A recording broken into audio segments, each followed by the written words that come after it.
Okay, hopefully you can now all see the screen and the PowerPoint presentation. So today's session agenda, we're going to be looking at a little bit about Pearson Edexcel. We're going to look at content and planning the course, because this is a welcome to course, so presuming that we have some delegates who are brand new to this specification. We'll be looking a little bit at assessment and mark schemes, but there's a lot more about assessment and marking in Module 2, which is Thursday of this week. And then towards the end of the session, we'll be looking at support, resources, what we can offer you to help support the teaching and learning of your students for this specification. So that's our plan for the next 2 hours. So today is Module 1 of a 2-module course. Today, very much about content, teaching and planning and support. And Module 2 on Thursday, much more focused on marking and assessment. We do touch a little bit on assessment today, but it's not in as much detail as it will be on Thursday. So today we're looking at how the qualification is devised and awarded. We're going to look at the content of the qualification, going to explore how to plan the course and lessons, and the materials that are there to support you with that, looking at the assessment of the qualification and how to prepare students, and we're going to have a little look at the support available from Pearson for you. So a little bit about Pearson Edexcel. So I'm a senior examiner on both of these papers, paper 1 and paper 2. And when I first started working for the company, it was called Edexcel, and it was about assessment and marking. Pearson was the publishing arm of the organisation, and those two arms have now come together, so we are now Pearson Edexcel. So we are the world's leading learning company. I think the statistics here are always very interesting, that we're 150 years of international education experience. That's an awfully long time. 3.4 million learners in over 70 countries, and over 9 million scripts marked annually. So we're about qualifications, support, and impact. So moving on a little bit to content and planning, which is quite a lot of today's content for this Module 1. For 4EA1, students study a range of non-fiction and fiction texts from the Pearson Edexcel International GCSE Anthology. If you're new to the specification, you can order these online. They form the core of this specification. I'll be talking a bit more about the anthology as we go through. Students develop skills in reading and understanding unseen non-fiction texts. They develop skills to analyse and compare different forms of writing. And they develop skills of transactional writing for paper 1 and imaginative writing for paper 2. Now, speaking and listening skills, which is now the spoken language endorsement for the IGCSE, is optional. So some of you may be choosing it, some of you may not be choosing it for your centres. For the home GCSE, it's mandatory, but it's optional on the international. So we're going to now have an overview of what the content of the specification is. I'm just going to open my chat at the same time and move it over here.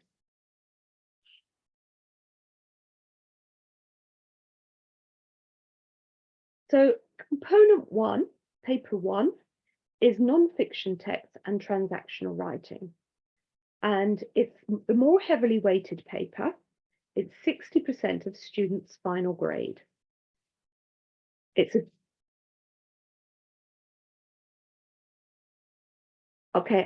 and if you look at the resources tab, should be to the bottom right of your screen. If you could have a look there, if you click on it, the resources will then come up on the right-hand side of your screen. So 2 hours 15, and there are 90 marks available. It is equally split across reading and writing. Then section A of that question paper, which is questions 1 to 5, are the reading questions. So it's a mixture of short and long answer questions related to a non-fiction text from part 1 of the Pearson Edexcel anthology. And one previously unseen extract that actually links to the anthology extracts, but it is unseen.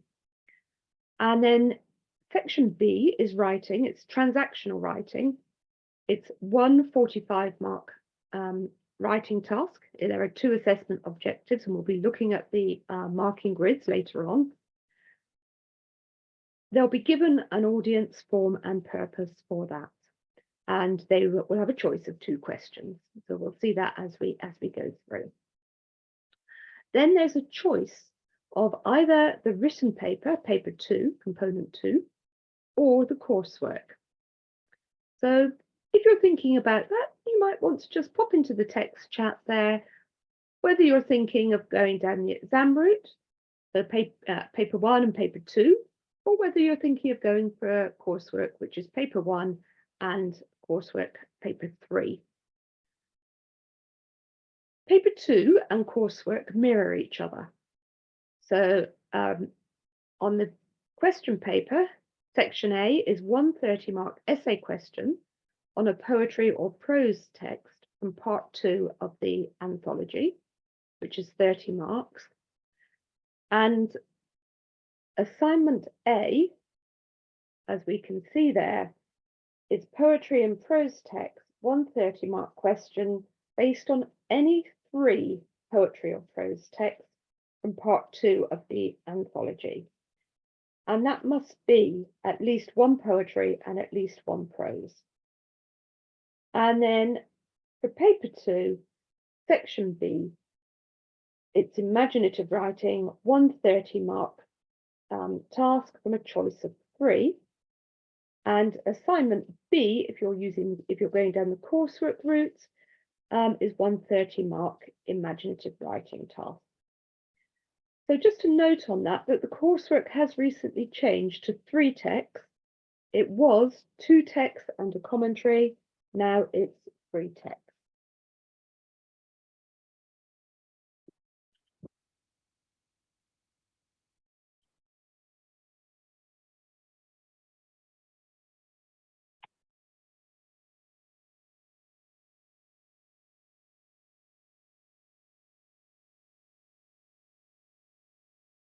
Apologies, my screen has just done something a bit strange.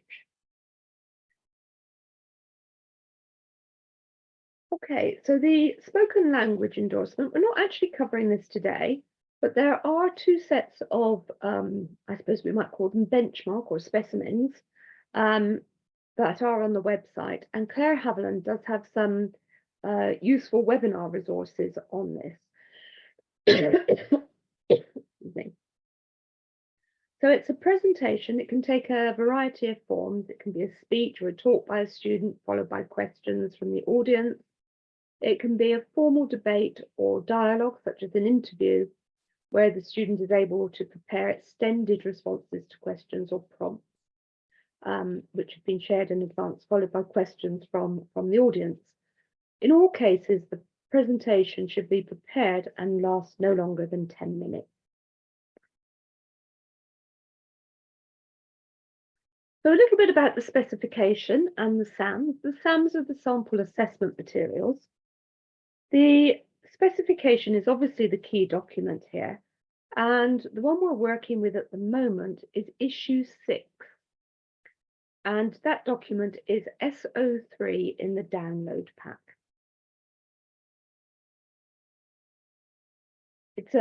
Obviously these are the 2 essential documents when you're doing a lot of planning of the course. The specification outlines the key content, the assessment, the core objectives of the course. The SAMs, the sample assessment materials, are also very important. The SAMs, we're working with issue 3 now, and that's SO4 in your download pack. So you might just want to make sure you've got the resources from today downloaded. So moving now to the anthology. The anthology is key to this specification. It looks like this. It is SO5 in your download pack. So it's at the heart of the qualification. Part 1 is used for paper 1. Part 2 is used for papers 2 and 3. Now there is a part 3 to the anthology, and that's used for the English Literature IGCSE, which carries the course code of 4ET. There are some, if you're interested in that, there are some courses coming up on 4ET that you can find on the website. So you order this from their website. Students should have their own copy each to use in the classroom. All of the text needs to be studied in detail, and students need to feel confident about these texts. So the anthology texts for part 1, so this is for paper 1, they're non-fiction texts, lovely texts actually, really, really lovely texts. Some of them are extracts, and the Benjamin Zephaniah is a whole text as is explorers or boys messing about. So we've got the danger of a single story, a passage to Africa, the explorer's daughter, explorers or boys messing about, between a rock and a hard place, young and dyslexic, from a game of polo with a headless goat, beyond the sky and the earth, H is for hawk, and Chinese Cinderella. So therefore, paper 1. So I'm just going to have a quick look at the chat. I can see things coming in there. Okay. Yeah, okay, that's fine. So for papers 2 and 3, our texts are Disabled, Out, An Unknown Girl, The Bright Lights of Sarajevo, Still I Rise, The Story of an Hour, The Necklace, Significant Cigarettes, Whistle and I'll Come to You, and Night.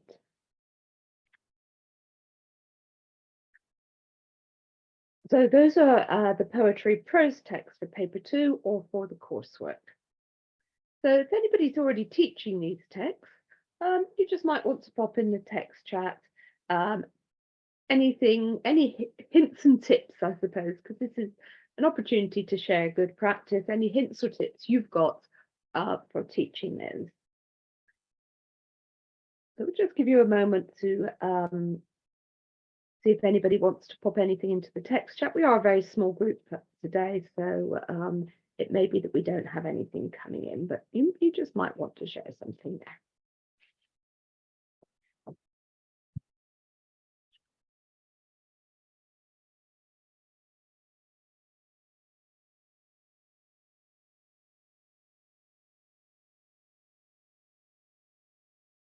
So we're now going to look at some teaching ideas and approaches. These are just ideas, you don't have to do them. There is a lesson plan, an example lesson plan in your pack to support you, and that's SO7. SO7. Pearson provides some lesson plans for the text within the anthology. This is an interesting one. You can find them on the website, obviously one provided in your pack. But you can see there's some starter activities and things that you can do with these lesson plans, things that are springboards, I suppose, for teaching them.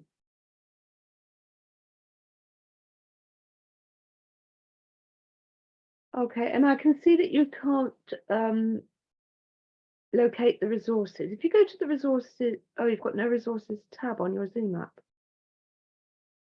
There is a hyperlink for that. I wonder if Jasmine can just pop that into the text chat for us. But of course, as English teachers, we want to equip our students not just for the IGCSE English, but for life. So there's another document, which is SO8 in your pack, that maps the transferable skills for you. That shows that all of the key skills that students are learning through their English curriculum. So the transferable skills framework underpins the design of all Pearson Edexcel international qualifications, and there's supporting resources across IPLS, International GCSE, and the International A-Level, which you may know as the IAL. It ensures our assessments target the skills students need for successful progression. It increases our support where these skills naturally occur through teaching, learning, and assessment. Pearson materials and mapping support you in identifying and developing the acquisition of these skills in students across the full curriculum. And you can find them on that hyperlink on the slide, or as I said, SO8.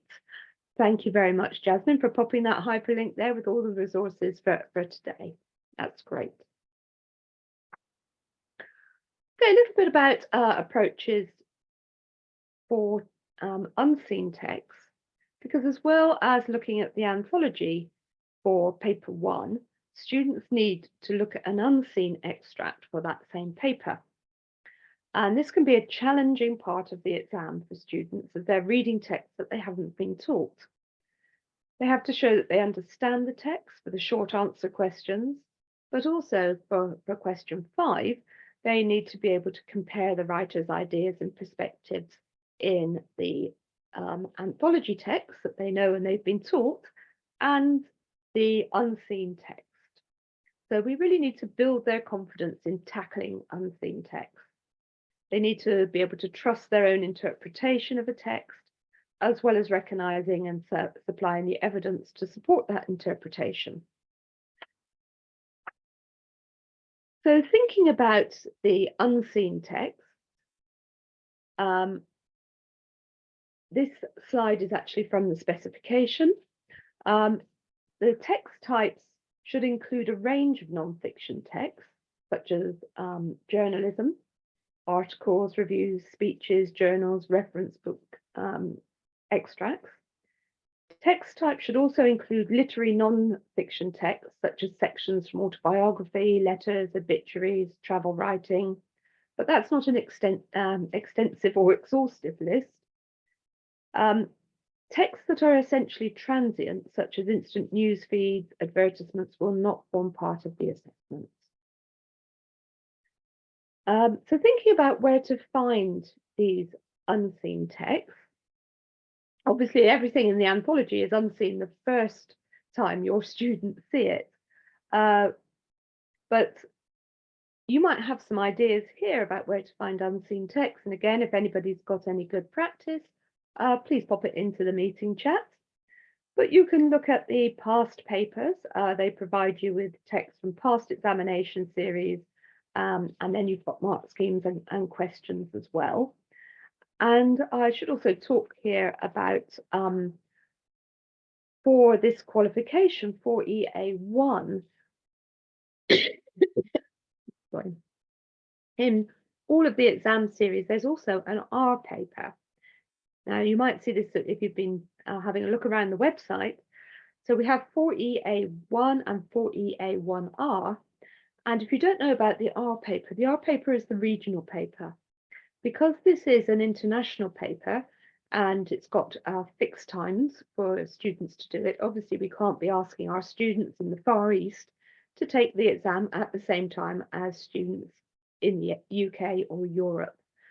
So these are papers that are of the same standard, they're on the same, they use the same anthology text, but the home paper and the R paper will not have the same text in the same series, obviously, but it does mean we've got a double set of papers to work with and a double set of unseen text that we can use for practice in the classroom. So that's just a little kind of hint and tip that there are lots of papers there for you. GCSE English language site, that's the home site, 1ENO paper, also has a number of anthologies, and there are lots of extracts that Key Stage 4 students can use. Obviously, there are lots of websites, teaching websites like the Times Educational Supplement, BBC Bite Size, Teach It, Teachwire, English Biz, all of those. You might know others that you can pop into the chat as well. So please pop anything that you use or you found useful in there. That would be very helpful for others.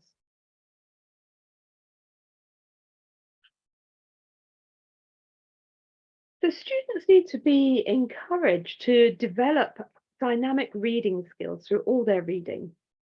It gives them confidence to tackle these unseen texts, as well as the anthology texts, of course. So thinking about questioning and challenging the text, making connections between texts, envisaging and predicting what's going to happen next. How do we know that? What is there in the writing? What is there in the decisions that the writers have made that make us able to predict what might happen, to speculate? They need to be able to play with ideas, to keep their options open as they read. So just thinking now about some ways of approaching the unseen text. So Barbara Blindman from the English Media Centre suggests that we often start at the wrong point when asking students to interrogate text. So thinking about them really, I suppose, being text detectives. Instead of perhaps what's your response and why, we tend to home in on smaller considerations. What's the information, language techniques, structure techniques? And she says that especially lower down the school, we ought to start with these 4 simple questions. What are my first thoughts about the text? Am I puzzled or intrigued by anything in the text? What do I like about it? And does it remind me of anything? So perhaps taking a step back from the text and looking at it more as a text detective rather than what device does the writer use. So to give you an example of this next one is about using images, and there are those 4 questions at the beginning. What are our first thoughts about this image? Because images are a way in, aren't they, to kind of asking questions about text. Am I puzzled or intrigued by anything about the text? What do I like about it? Does it remind me of anything? So again, you might just want to think about that, and yeah, I'm just going to give you a minute to type in the text chat there anything you might think about that text in relation to those 4 questions.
Okay, so most students feel comfortable and confident with reading image and short films. I mean, they look at images all the time, don't they, on their phones and so on. But using images often helps us to notice detail, to explore ideas that are linked to what we see, to analyze meaning, and to evaluate effectiveness. And of course, those are some of the key English things that we need to look at. So analysing text in the classroom and how to teach reading skills can sometimes, images can sometimes be a way in to help us with that. And we can also use short extracts. So here we've got 2 short extracts. talking a little bit there about the Shark Trust UK on the right-hand one, and the sharks on the right-hand one. So just going to give you a second to read through those two little snippets on the screen.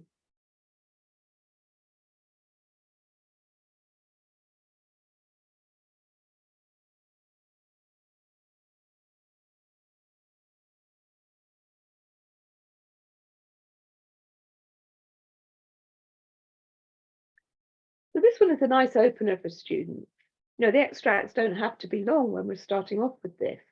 And you can ask students things like, you know, which one would you support and why? And this helps with talking about tone and purpose, as well as literal meaning, of course. It's just quite a nice sort of starter activities to get students used to interpreting text. We're going to move on now to looking at AO2 skills, building AO2 skills. And AO2 is our analysis assessment objective. We will be looking at the assessment objectives in a little while. But here, this is not an exhaustive list, but here are some examples of language and structure. I'm just going to give you a moment as well to just have a read through of that. But the AO2 obviously is good for the anthology text. It's the skill for question 4 on paper 1, but it's also good in terms of comparison for AO3. AO2 helps us to build AO3 for the question 5 on paper 1.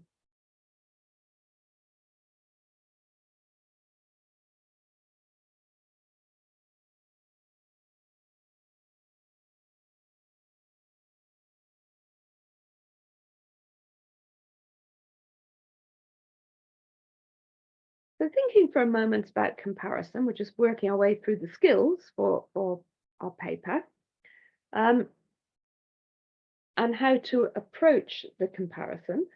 Again, if you want to pop anything into the chat, you can. Anything that you found that works well for teaching comparison. But obviously, you can use past papers to study the types of non-fiction unseen text. Introduce parts of or whole anthology text as unseen. Explore topics which are suggested by the text in part 1 of the anthology, and there's some lovely wide-ranging texts there. Research possible short non-fiction texts on similar topics. Devise short questions to test understanding.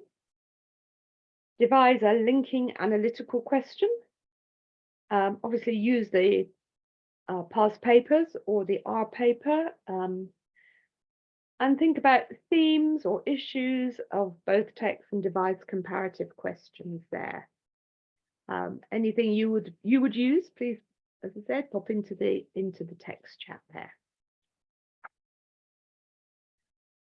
So those are thinking about the reading questions particularly on paper 1. But it's not all about reading, of course. Half of the marks on that paper are for writing. So moving now to our writing questions, thinking about different forms of writing that students need to do. Half of the marks on each paper are allocated to writing.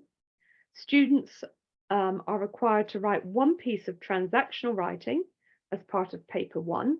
They get a choice of 2 tasks there. And students are required to write one piece of imaginative writing for paper 2 if you're taking the exam route, or for the coursework. And for the exam route, they get a choice of 3 questions, which we'll be looking at later. So it's important that students are aware of the different forms of writing and how they can interest and engage the reader. So again, there's an opportunity now to use the group chat. We're all very quiet in the group chat at the moment, but thinking about how you prepare your students for the 2 types of writing tasks, or how you're thinking of preparing them, transactional and imaginative. How do you get them to improve their writing skills? How do you combine the reading and writing skills in your lessons? And do you spend enough time? Just a question, really, um, on teaching writing. So just have a little think about that. Um, just while we're on this subject, some of our schools in the UK have started to introduce writing workshops within their curriculum. It's a lesson, perhaps once every 2 weeks, that's just dedicated to free writing. Some schools use a separate notebook for these lessons. And students are encouraged to write about something they want to write about. It can be imaginative, persuasive, but the focus is on why they make the choices they make. And teachers have found this to be really useful, and it's encouraged students to talk about their own writing and explain and understand the choices they've made. Again, if you look at the English and Media Centre, Barbara Blyman has quite a lot to say about this, and it's just a useful resource. It gives students opportunities to experiment and take risks, as well as encouraging them to edit and redraft. It creates, I suppose, a culture in which they become writers at work, and writing is a pleasurable task. That brings writing back into the curriculum, I guess, in a way. So just give you a moment if you want to share any good practice that you know about in the text chat.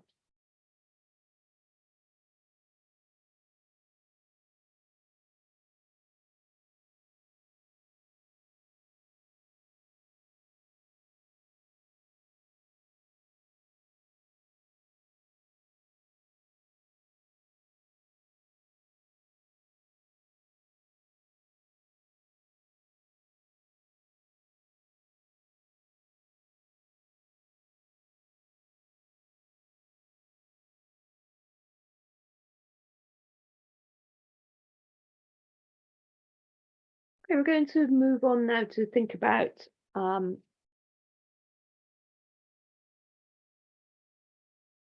planning a little bit and helping students to plan their work. Again, it's very good if you want to share good practice. The meeting chat is very, very quiet, but please use it. Thinking about mind mapping, brainstorming, listing ideas onto a page, what's the best way of planning? It might be different for different students, of course. Encouraging them then to select what is the best of their ideas, and then list them in an order where it's easy to see how they could move between paragraphs. It's always good, of course, to model this. We're all kind of whiteboards now, aren't we? So it's very easy to do that. So let them see you planning a piece of writing, using a past question maybe, creating a paragraph plan for writing, using a frame, leaving space for ideas, those kind of things, including information on how to produce a planning frame or how to create the best structure for different purposes. So how would you teach planning? Give you a moment to pop something into the chat.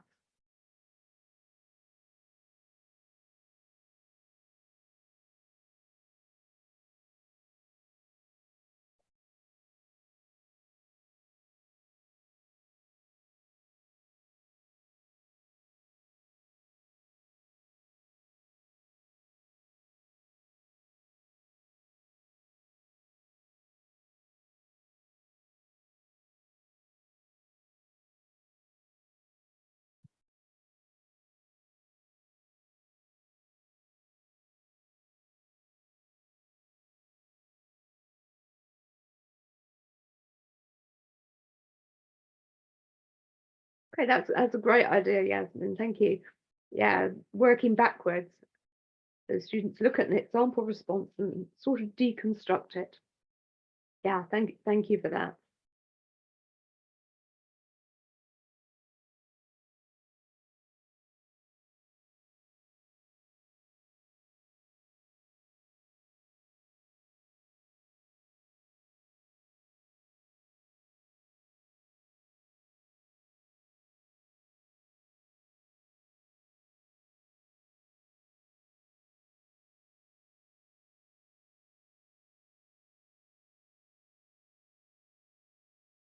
Okay, another way another thing you can use is using images, of course, to inspire writing.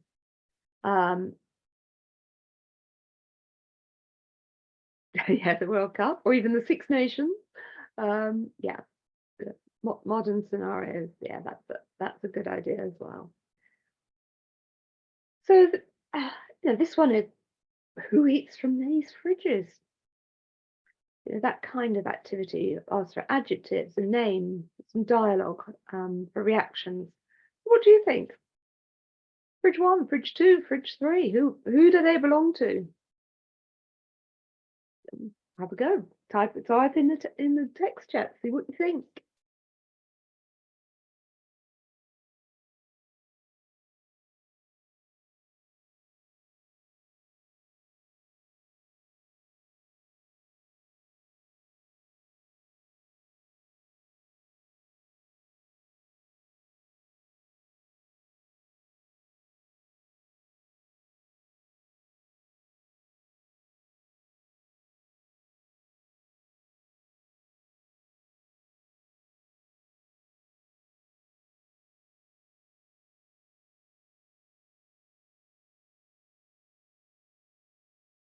Any more ideas about teaching writing?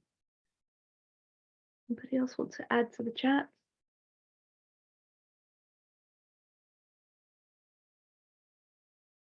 Might be thinking about which of those fridges you would like, the contents of which one is most like yours. Okay, so let's try putting this together. So, got ideas about content, how to teach the course, and then we need to make sure we're leaving enough time to cover it. And you might be doing language and literature, so how does that fit? So you need to think about how much teaching time you have, which papers are you teaching, and are you putting different emphasis on coursework, or are you teaching papers one and paper two? How much time you need to allow for revision, and when are you going to build in your mocks or your tests? So thinking about those things, just going to think about in the download pack. So looking at SO9 and SO10, those are a couple of planners. Just have a read through. I'm actually going to mute for 5 minutes and give you time to have a look through those planners. Otherwise, it becomes a very, very busy course. Some of you may already be teaching it, so you might have suggestions about where to start. And that's what the chat is there for. So we're just going to take 5 minutes while you look at SO9 and SO10 and have a think about planning. I'll just pop in the text chat that we're going to be on mute for 5 minutes in case you think you're not your machine isn't working well. So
Okay, so we're going to move on now to thinking about assessment and the exams. There'll be lots more of this. This is a kind of an overview. There'll be lots more of this in Thursday's training, where we will be doing some marking and so on and so on.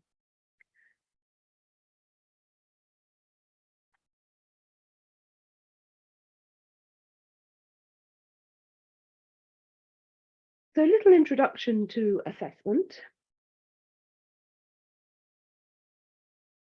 Paper 1 is non-fiction and transactional writing, and paper 2, or the coursework, is sorry, the poetry and prose text and imaginative writing. And as I mentioned earlier, paper 1 is more heavily weighted than paper 2. And then there is the spoken language endorsement, which is optional. So we're doing lots of marking of scripts in the next session on Thursday. But we're today much more of an overview. So we're going to look at the assessment objectives. We've talked a little bit about these earlier on, but there are 3 reading assessment objectives covering understanding of text, critical analysis, and comparison. And those are AO1, AO2, and AO3. AO just being the shorthand for assessment objective. And then there are 2 writing assessment objectives covering content and structure and accuracy. And those are AO4 and AO5, assessment objective 4 and assessment objective 5. All awarding bodies, of course, have assessment objectives. And they form the basis of all exam papers, question papers, and mark schemes. The questions, as you'll see, are very clearly signposted to the assessment objective that they're assessing.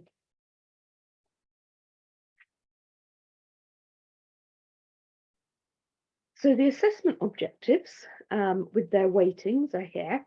So AO1 is read and understand a variety of texts, selecting and interpreting information, ideas, and perspectives.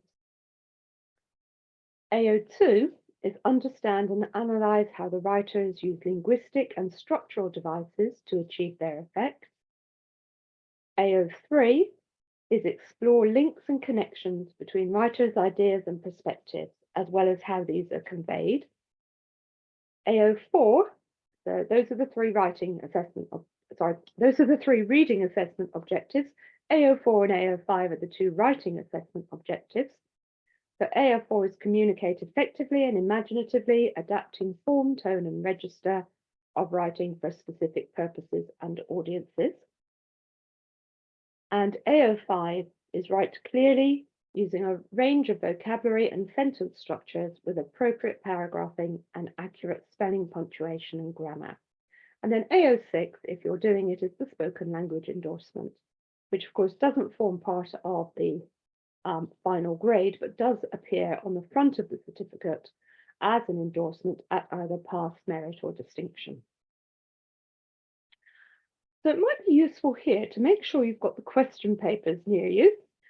So question paper 1 from June 2023 is SO13 in your pack, and question paper 2 from June 2023 is SO14 in your pack. So where are these assessment objectives assessed? Sorry, I should have just said something about the weighting there. AO1 is 15%, AO2 20%, AO3 15%, AO4 30%, AO5 20%. So we can see there that the reading assessment objectives, AO1, 2, and 3, equal 50% of the paper, and AO4, AO5, the writing, is also 50%. So that's equally weighted. So where are they assessed? So in section A, the reading section of the paper 1, AO1, AO2, and AO3, and we'll see how these are signposted in a minute. And then section B of paper 1, which is the writing question, is AO4 and AO5. Then when we move on to paper 2, or the coursework, so we're looking at the first part of that. So section A of the question paper or the first assignment of the coursework. We've got AO1 and AO2 being assessed. And then for section B of paper 2 and assignment B of the coursework, we've got AO4 and AO5 because that's the writing question, imaginative writing.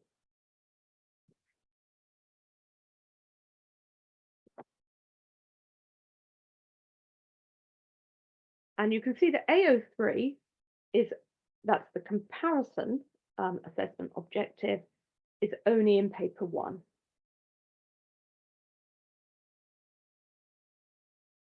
So a little bit about advising your students about timing. How do they time this?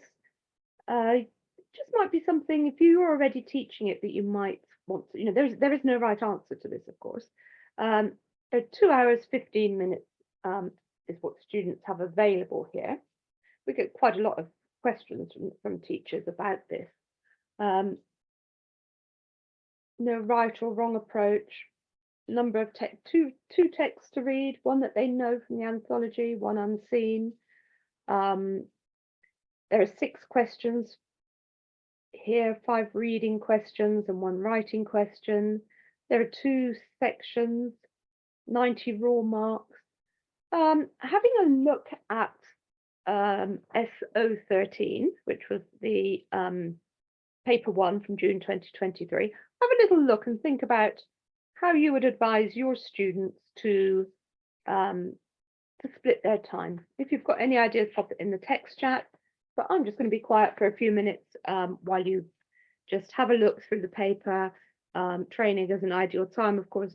Busy teachers don't have time to think about these things, often outside of the training. So just have a quick look at SO13, think about 2 hours, 15 minutes. What are you going to advise your students? And if you want to share anything in the text chat, please do.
So one of the things that's proved very popular here in the UK is what we call walking, talking mocks.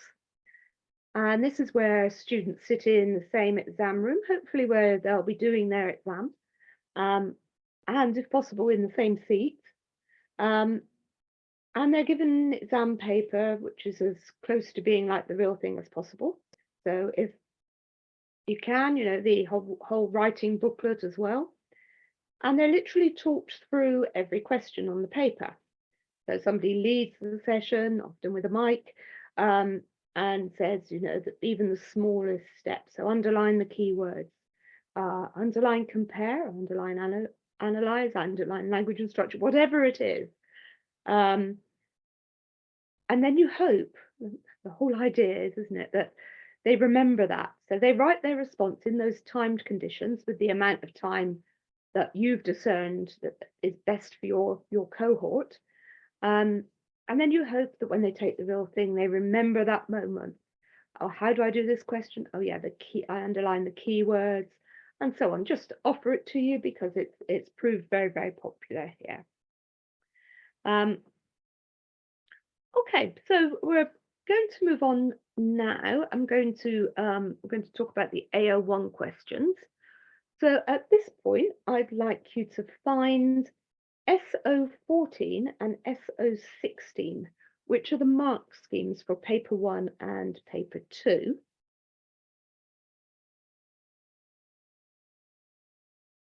And I'm going to type all this in the text chat in a minute. And I'd like you to read text 1 of paper 1, which is SO13, and the text is on page 22. So again, I'm going to mute for 5 minutes. I'm going to pop in the text chat what I'd like you to do.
So that's text 1 is very topical, isn't it? Very topical.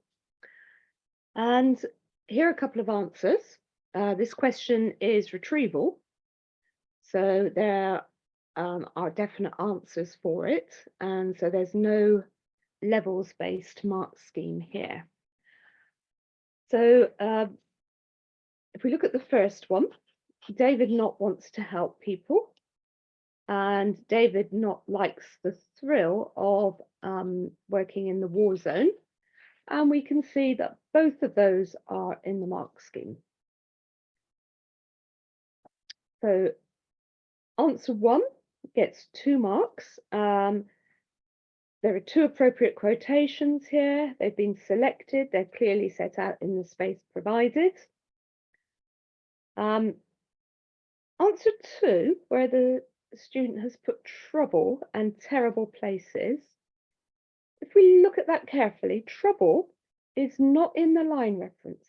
So it's not in lines 3 to 5. So that no mark can be awarded for that. The phrase selected for the second point, terrible places, does not on its own answer the question. So sadly, that student didn't get any marks for that response. So moving on to the AO2 questions, we're looking now at analysis, and we're looking at Section A, Paper 1, Question 4. So what's demanded here is a more detailed and developed response is required for this question because it's 12 marks. Candidates need to comment on the writer's use of language and structure, but must read the whole question and ensure that their points are relevant. So this is on an anthology text, so they have studied this text. They will know about the language and structure devices within it because you will have taught them, but they need to make sure their answer is focused on the focus of the question, if that's not too many focuses in the same sentence. So language points might cover things like word choice and their impact, types of language employed, techniques such as similes and metaphors. The effect of these must be considered, how they contribute to the tone, the reader engagement, etc. Structural points, I mean, we did have the slide earlier on some AO2 examples, but they might cover things like sentence length and structure, the use of rhetorical questions, paragraphing, the development of ideas throughout the text, you know, if there's any shift or zooming in or zooming out, those kind of things, the use of punctuation. And again, the purpose effect of these should be considered. So the mark scheme for question 4 is what we call a levels-based mark scheme.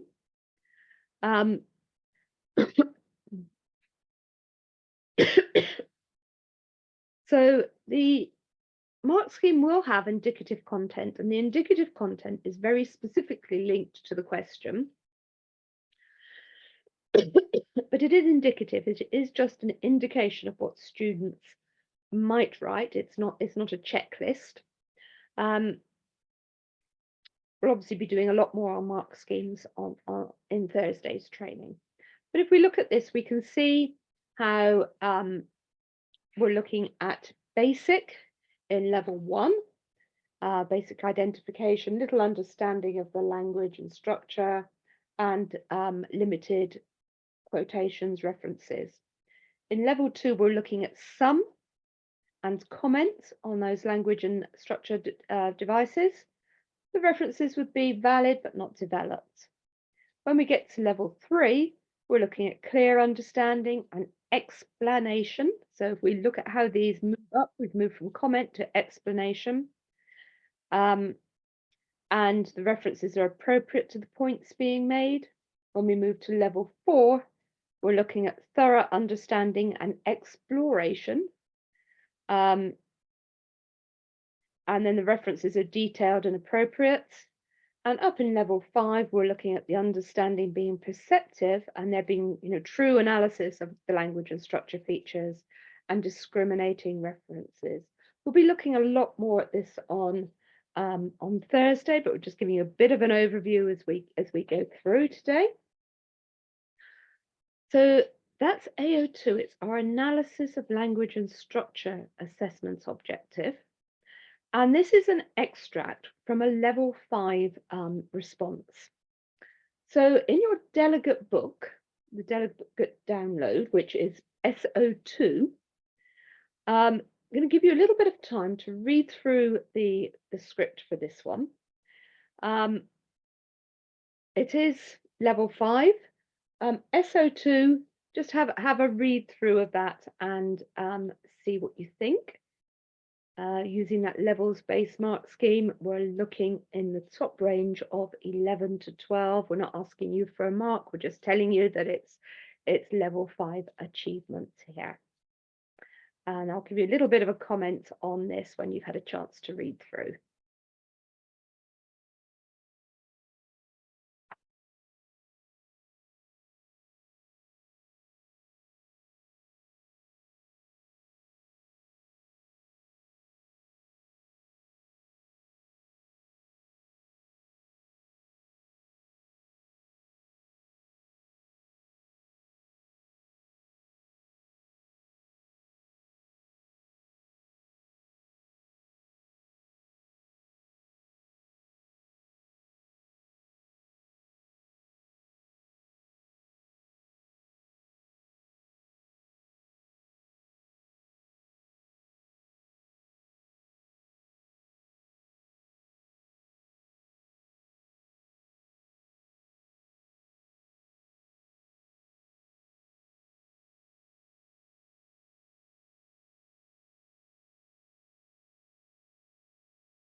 Hopefully you've had time to have a little look through that. It's an impressive response. There are a number of perceptive and insightful points. Demonstrates an extremely good understanding, doesn't it, of that impact of the smile. The candidate is discriminating in their selection of references. There's analysis of a range of language and structural features, such as the use of detail, short, sharp sentence, triplet of adjectives, repetition, all of those on that first page. The points are often developed. There's close examination of word choice. It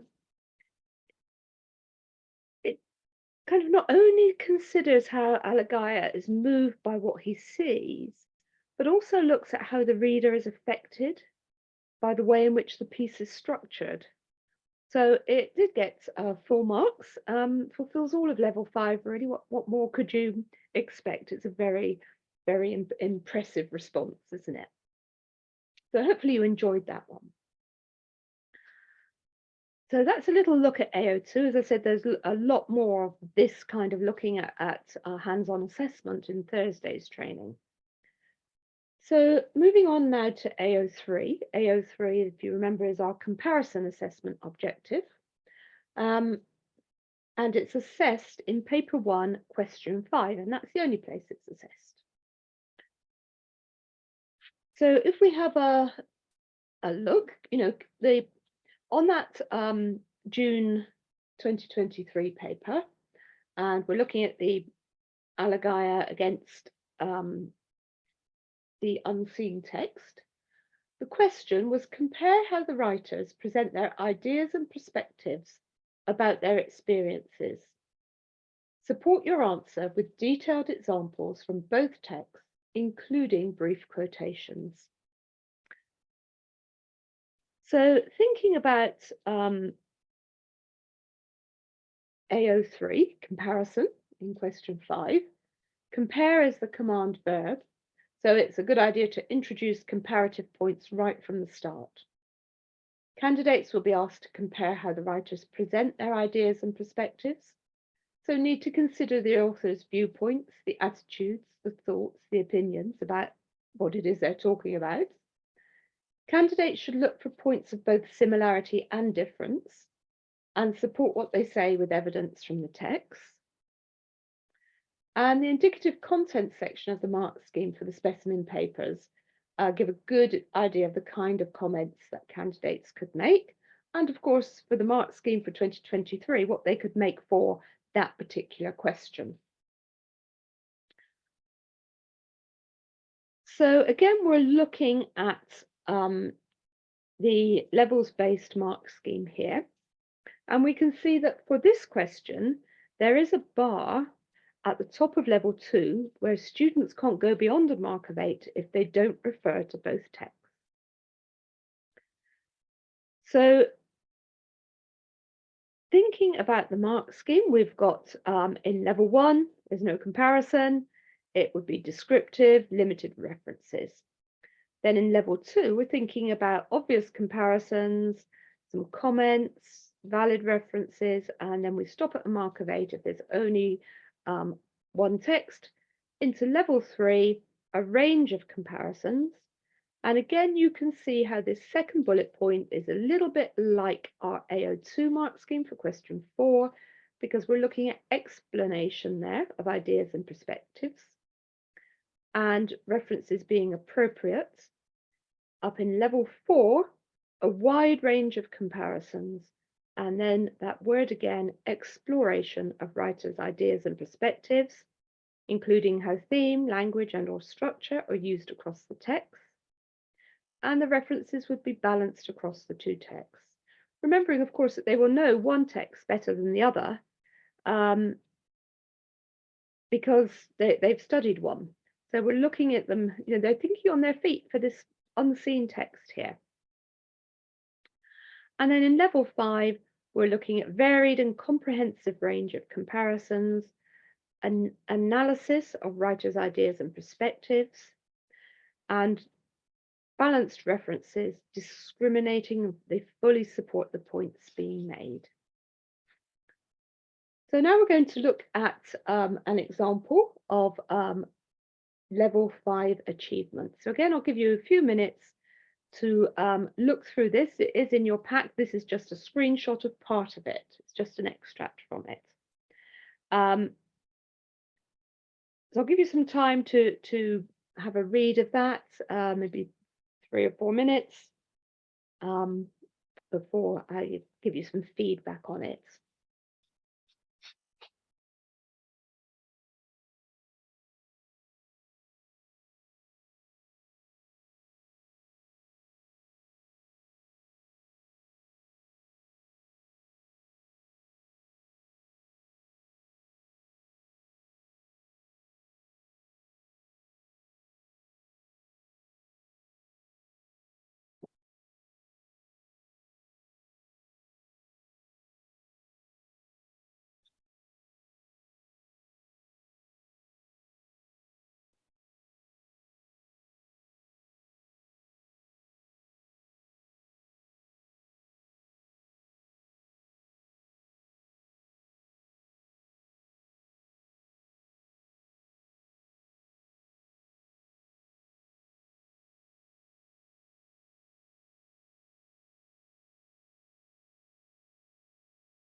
Hopefully you've had time to have a little look at that.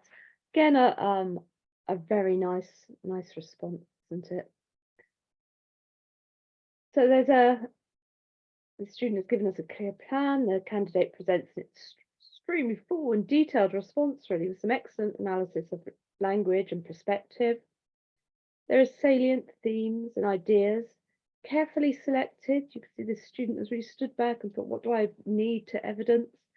The quotations are interwoven really skillfully into the answer.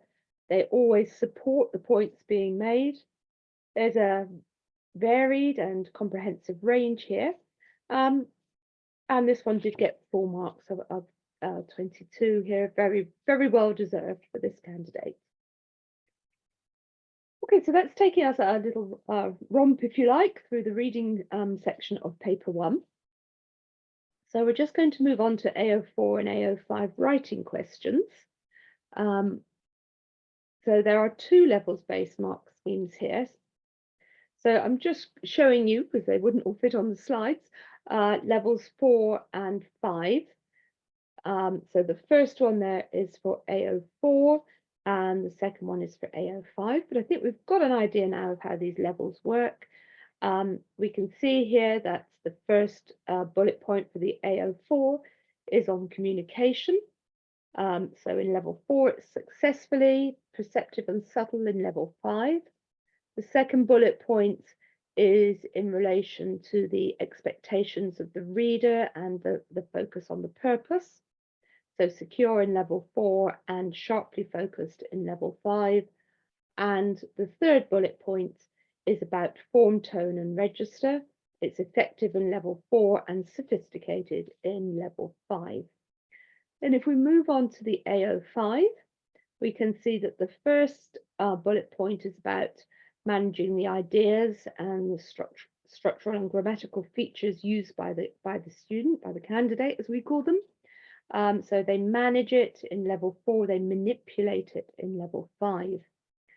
And the second bullet point is about vocabulary and spelling, so a wide selective vocabulary in level 4 and extensive vocabulary used strategically with rare spelling errors in level 5.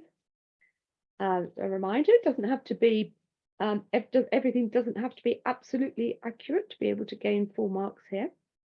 And the third bullet point is about punctuation and the use of it. So range for clarity and sentence structures being managed for deliberate effect in level 4. And then in level 5, punctuating with accuracy, adding emphasis, precision, sentence structures the sentences accurately and selectively to create effect in level 5. Obviously, there are levels 1, 2, and 3 as well that are in the mark scheme that we've been looking at today. Okay, so again, we're going to move to look at a script. This one is in your pack as well. This is, it looks like this. This is just obviously an extract from it.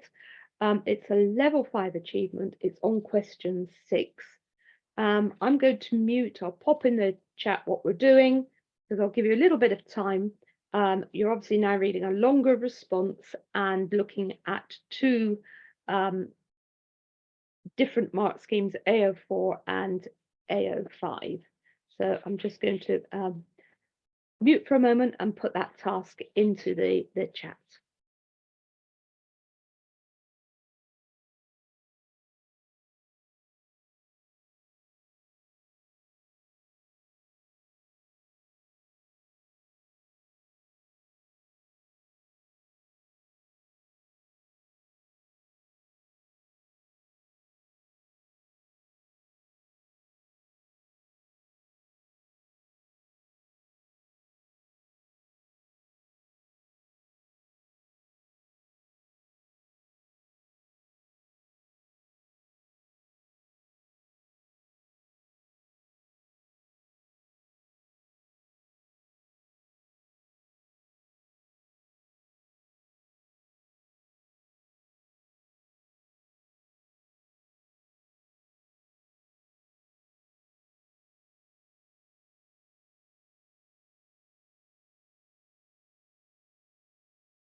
I hope you enjoyed that response.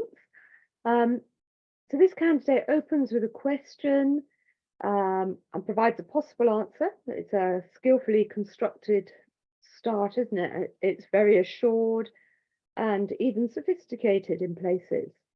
The reader is addressed directly, drawn into this piece as the candidate explains how beneficial helping out can be.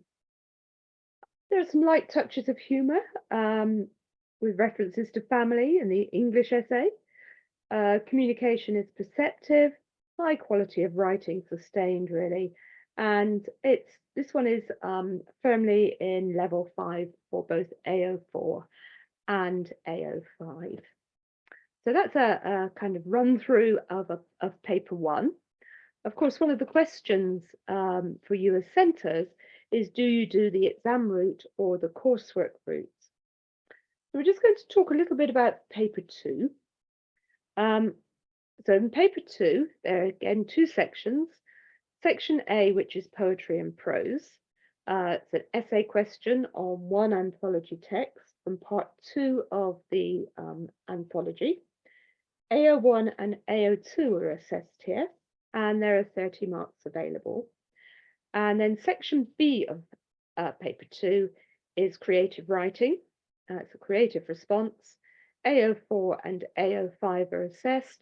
There are 30 marks available here, 18 for AO4 and 12 for AO5. The papers are in your delegate pack. Mark schemes are in your delegate pack as well.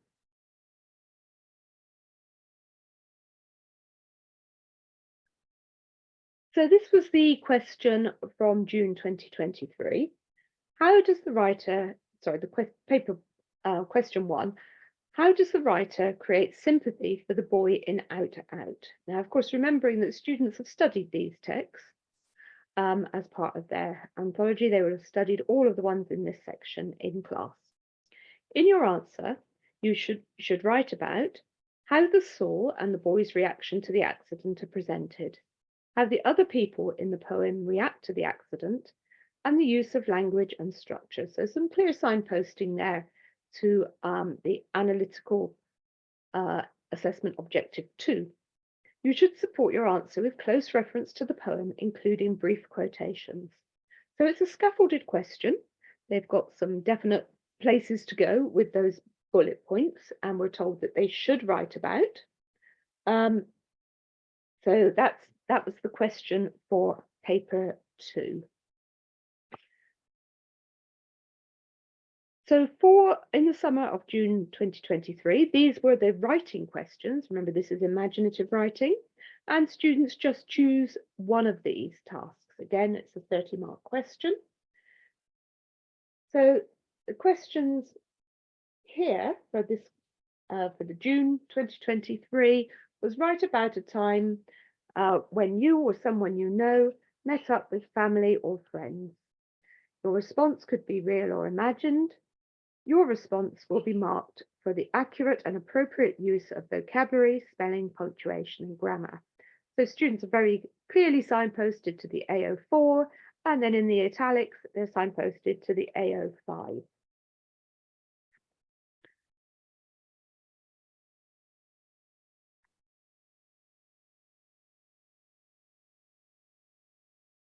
And there will always be a choice of 3 questions for the imaginative writing question. So a little bit now about if you choose to take paper 3, the coursework routes. These are the new requirements for the coursework. If you've already been teaching the specification, of course, assignment A is now different with 3 texts, no commentary anymore. It used to be 2 texts and a commentary, now it's 3 texts. One of them has to be poetry, one of them has to be prose. So 1 mark essay question, both based on 3 poetry or prose texts from part 2 of the Pearson Edexcel International GCSE English Anthology. And assignment B, the imaginative writing, 1 mark imaginative writing task.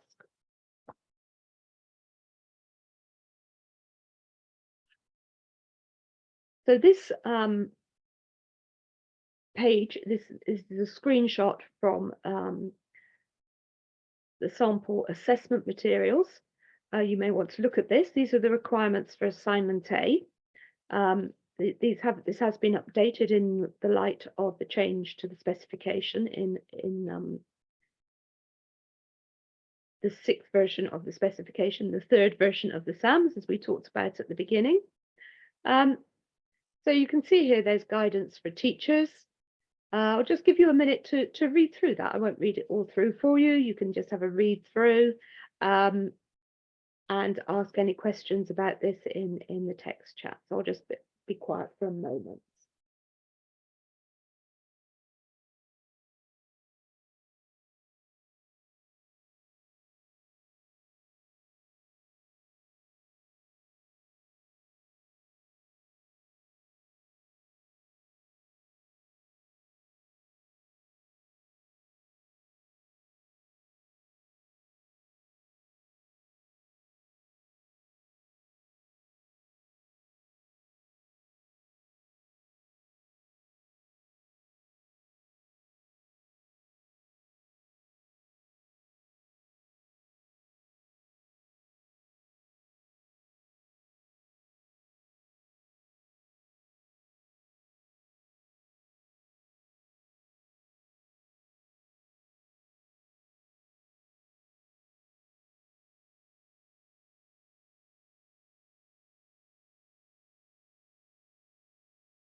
Any questions about the demands of assignment A for the coursework, for those of you taking the coursework routes?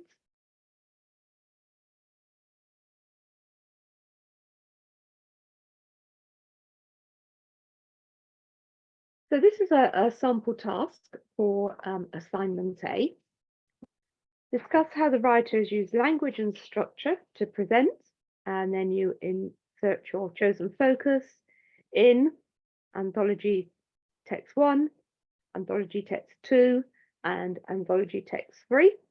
In your response, you should discuss the ideas and perspectives of the writers about the chosen focus, discuss how the writers use language and structure to achieve their effects, and include textual references to illustrate the points you make. You should title your work.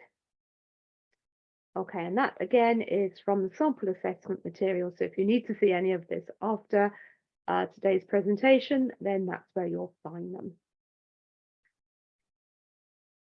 So for assignment B, this is the guidance for teachers.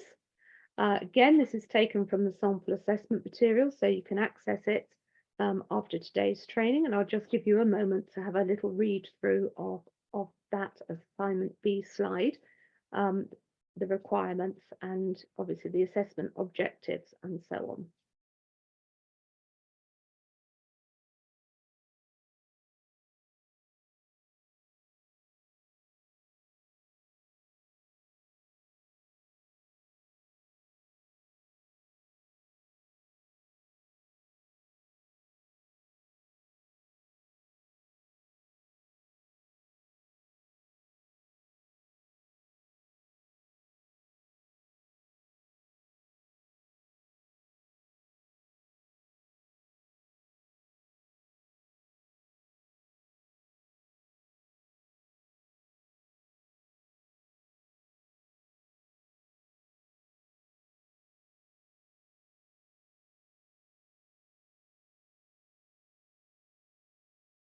And a bit like assignment A, here are some possible assignments. Write about a time when you or someone you know were reunited with friends or family. Your response could be real or imagined. In your response, you should describe ideas, events, settings, and characters, use appropriate techniques for creative writing, vocabulary, imagery, language techniques. Use a voice that attempts to make the piece interesting and or believable to the chosen audience. And use a register and style appropriate for the chosen form, which may include colloquial elements, dialogue within description or narrative, or a sustained single voice in a monologue. You should title your work. Your response will be marked for the accurate and appropriate use of vocabulary, spelling, punctuation, and grammar. So again, these are in the sample assessment materials if you want to look at those.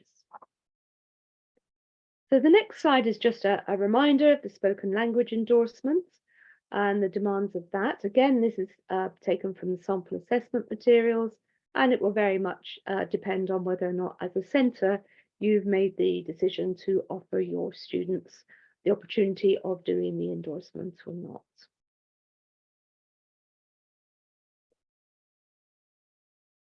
So that brings us on to support and resources. There is lots and lots of support that we offer you as examples to see on the website, but there are other things as well. So where do you find the resources? Well, if you go into IGCSE English Language A, there's a hyperlink there, and you can see that there's the anthology, the course planner, there's exemplar materials, there's guidance, there's past training. There are all kinds of things that you can click on that will bring those resources up for you. So lots and lots of things there. You can see there, for example, there are 128 pieces of exam materials, past papers, the main paper, the R paper, and so on. There are exemplars, there's guidance. There are 80 things in teaching and learning materials for you to have a look at.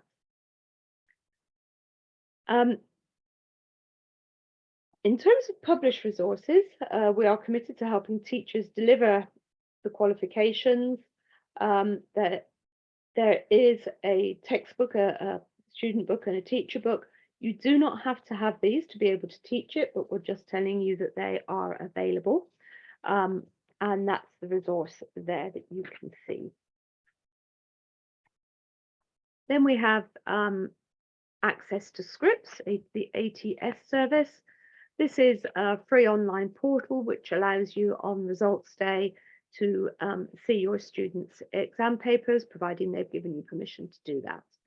We like everything to be transparent. It's a very useful tool to have a look at. If there are any disappointed students on results day, you can immediately look and see why that might have happened. It also gives you the opportunity to understand the marking.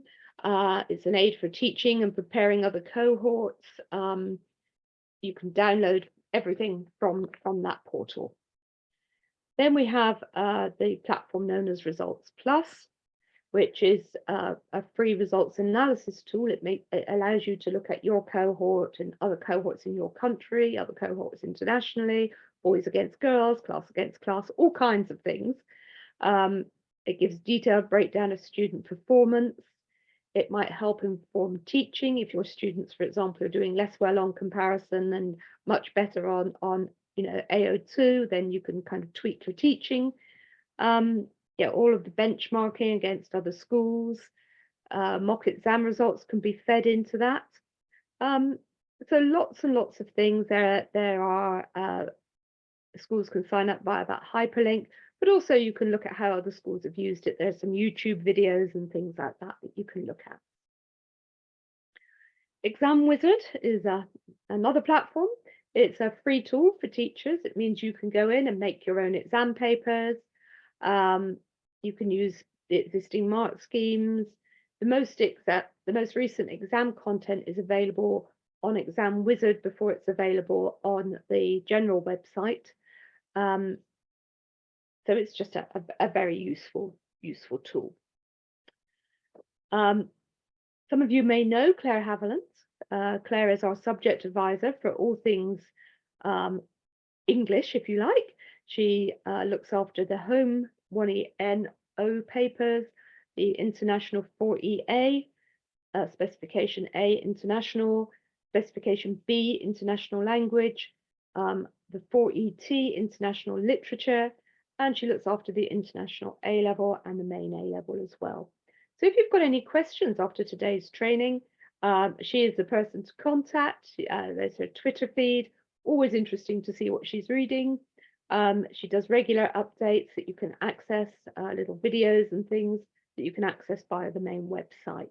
But any questions after today, you can either hold them till Thursday, but if burning questions, please do ask Claire. She's lovely